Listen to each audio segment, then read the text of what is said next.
Hey there guys, welcome back to RLM-comics and Collectibles. I haven't really given you guys a room tour in a while, considering I also set up the wall and not all the books are fully displayed. I do have some over here. You can't really see the grades even though I've said most of these books. But let's get straight into the room tour. I have got a lot more stuff and it's a lot cleaner than it was last time. I'll see you guys over there.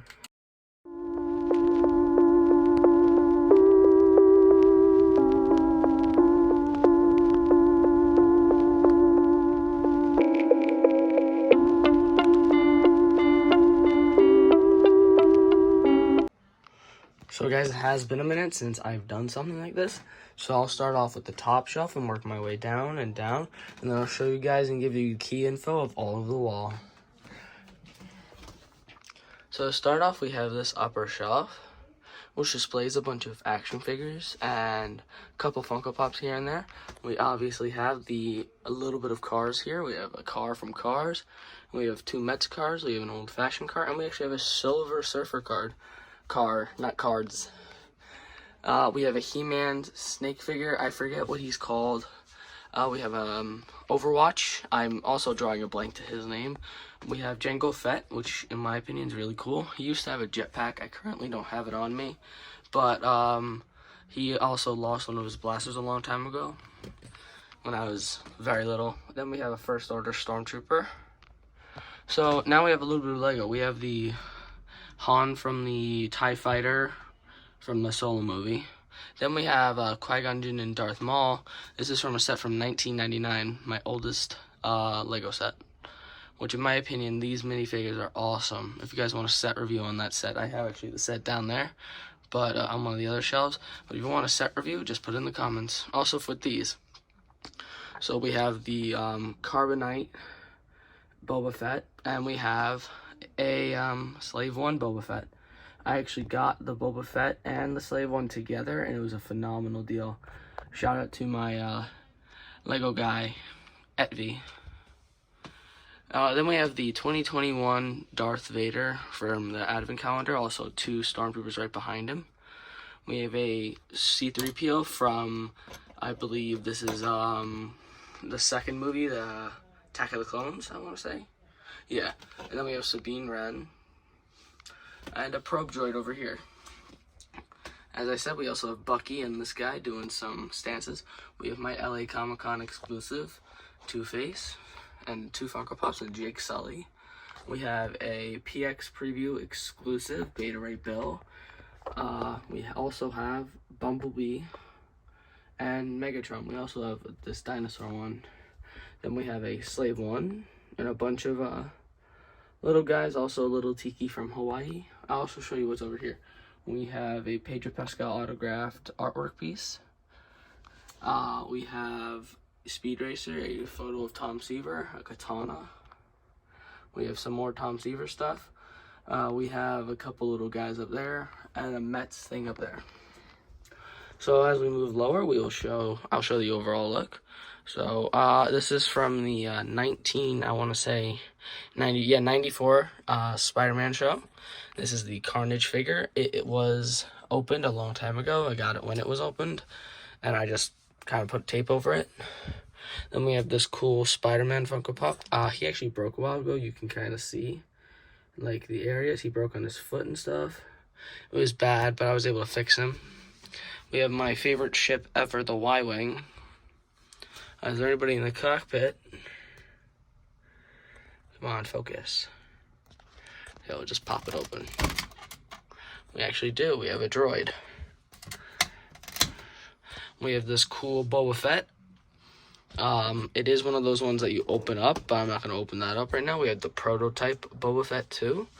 We have a box to a Game of Thrones thing that's in another room. We have a Coca-Cola bottle.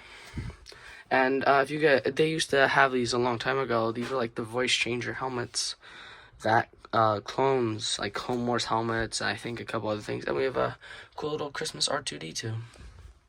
Down here, we really just have a couple little things, like a Pokeball. And here's some more Lego stuff, but I'm not going to show that. We have my two favorite masks. A wireless headset to fix my audio with the mask. I haven't been able to set it up yet.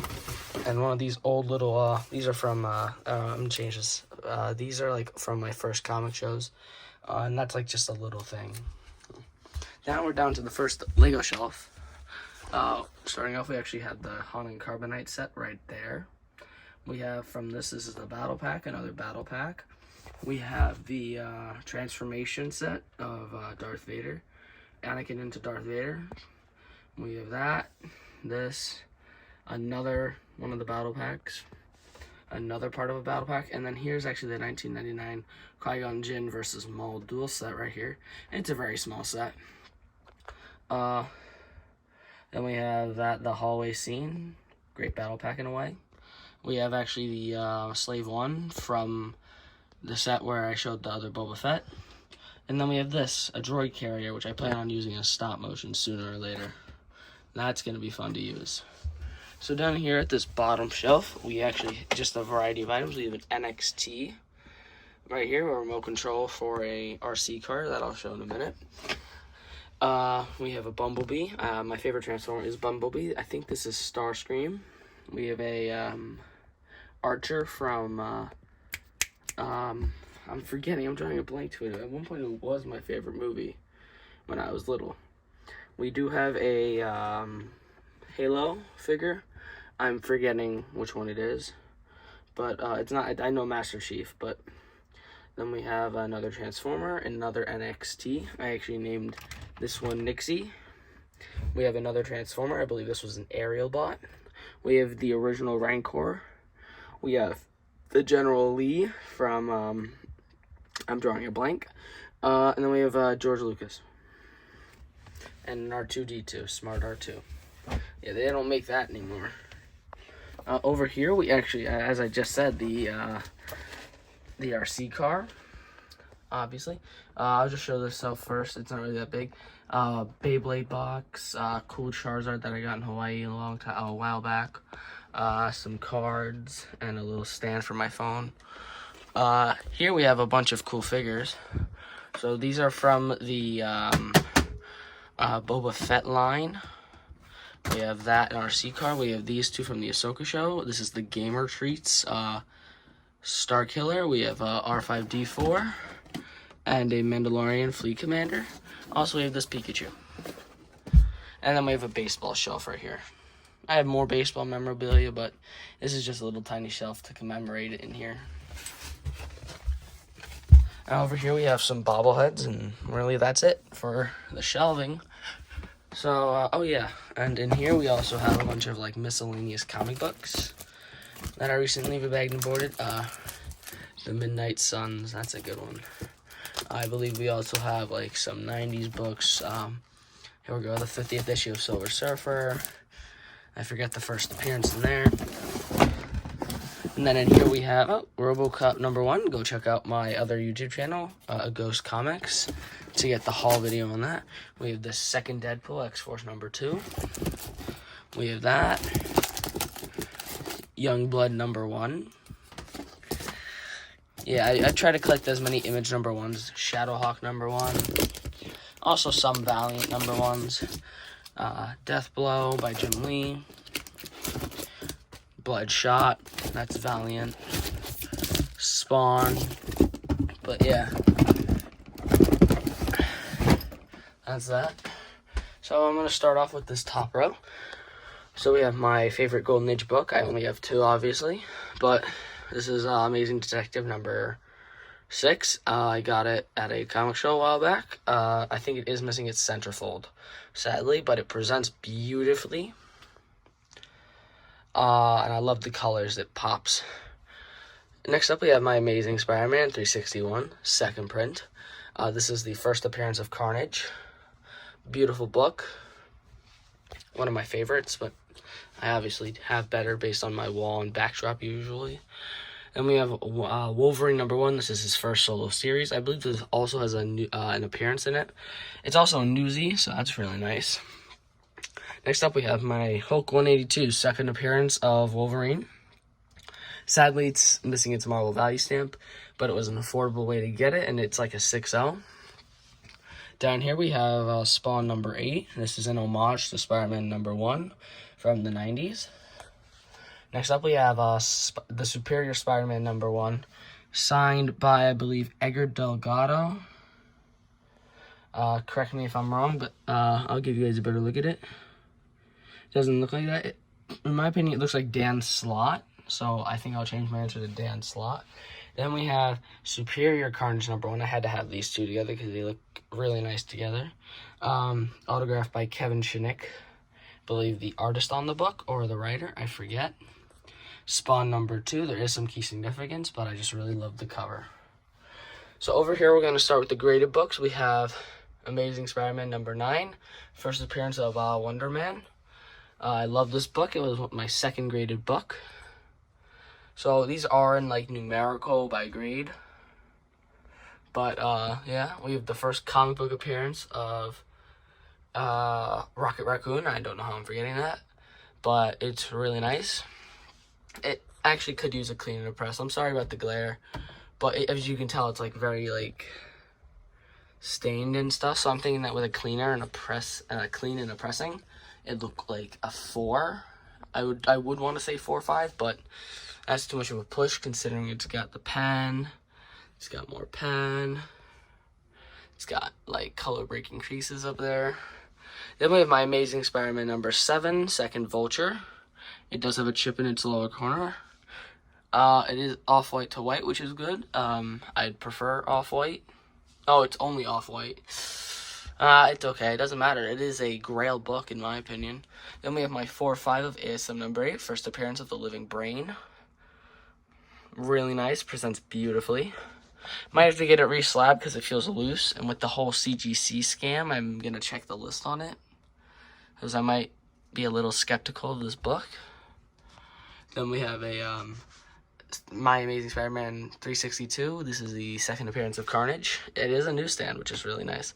Then we have my highest graded book, 9/6, Web of Spider-Man 95. This is the beginning of the Spirits of Venom storyline. So as we go down, I'll save the middle row for last. So we're going to start off with Fantastic Four 72. This is an iconic cover by Jack Kirby. Then we have The Man-Thing #1, his first solo series. Also, second appearance of Howard Duck. We have Amazing Spider-Man #11. It is pretty low grade, but you don't really see this book raw that often. It is the second appearance of Doc Ock, first use of the Spider Tracer. Then we have Green Lantern 16, first appearance of Star Sapphire. It does have a full spine split, sadly, but it is attached right here. If it wants to focus, it's attached right on that staple. Barely. Then we have one of the most iconic covers of all time. This is the first work of Jack Kirby on Amazing Spider-Man 39. First work on the Amazing Spider-Man run is on Amazing Spider-Man 39. So then we have my first ever comic book, Voltron Legendary Defender #5.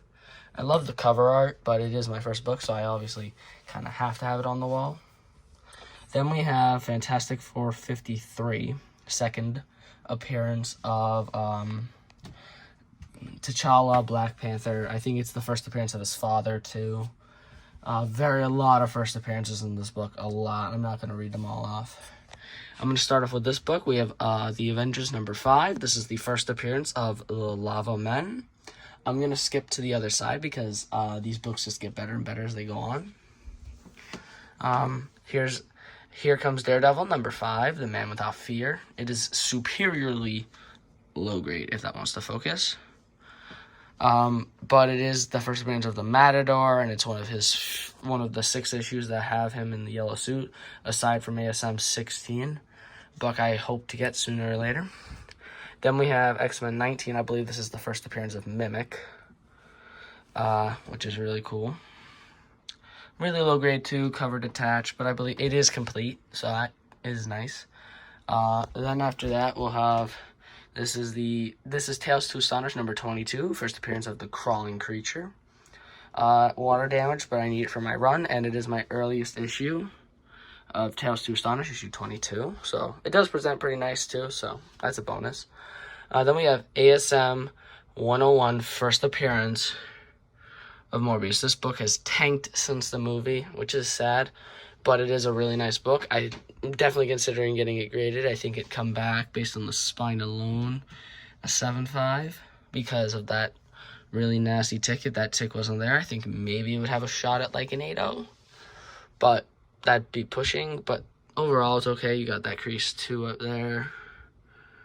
But yeah, if it didn't have like some of these defects, like if that wasn't color breaking and that could be pressed and that wasn't there, I think maybe it'd have a shot at like an 8.5. Now on to the 2 best books. It's hard to decide which is better, so I'll just show them both. We have The Amazing Spider-Man number 5. This is the first meeting of Dr. Doom and Spider-Man. This is my holiest grail, and this book, they're tied. Never mind, they're both my holiest grails. But I love these books, even though this is low grade and this is higher grade. Spider-Man is obviously one of my favorite heroes, and so is Green Lantern, surprisingly. But it presents nice, even though it does have all that damage. Like, if I could, I'd get it pressed, but I wouldn't trust any presser with this book. Then we have Green Lantern 7. This is my first of these 2 holy grails.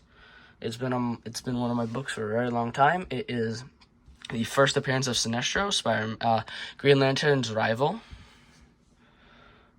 It looks really nice. I'm actually gonna get this graded along with the 5, sooner or later. I think it'd come back a 4.0, 4.5, and with a pressing, I'd hope it'd get like a 5. But that's off the table. I think it'd get a 4 with a press. Being very conservative with that. If it were to get any lower, I'd be a little disappointed, considering it does present nice. Besides that chipping right there, that chip right there destroys it. Just like on the there, this book would have gotten like a 6.0 without all this. Actually, no, with all this wear, it probably would have gotten around that same too. But it still presents beautiful. And on to the outro. I hope you guys enjoyed today's room tour. I hope you guys are looking forward to that video with the 114-year-old baseball card and the Hall of Famer that goes with it, Joseph McGinnity. He is nicknamed the Iron Man, ironically, because this is a comic channel. I did not buy that with the intent of it being him. But I hope you guys enjoyed that. I got a script ready for it, so when the card arrives, I will be ready to make a video with it. This is RLM-comics. See you guys in the next video. Stay nerdy.